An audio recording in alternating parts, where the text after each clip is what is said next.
તુલસીવાડી શાક માર્કેટ પાસેથી 50 જેટલા ગેરકાયદેસર દબાણો દૂર કરાયા। શહેરના તુલસીવાડી વિસ્તારમાં શાક માર્કેટ પાસે આવેલ ચાલીના 50 જેટલા રહીશો દ્વારા પોતાના ઘરની બહાર ઊભા કરી દેવાયેલા દબાણો આજે તોડી પડાયા।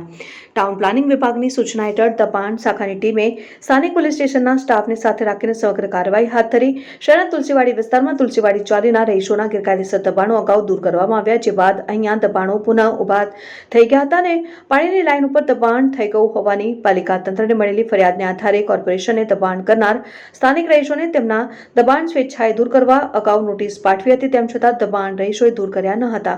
આખરે આજે ટાઉન પ્લાનિંગ વિભાગની સૂચના હેઠળ દબાણ શાખાની ટીમે તુલસીવાડી ચાલીના 50 જેટલા રહીશોએ વધારાના ઊભા કરેલા ઓટલા, બાથરૂમ, દિવાલ સહિતના દબાણો દૂર કર્યા હતા।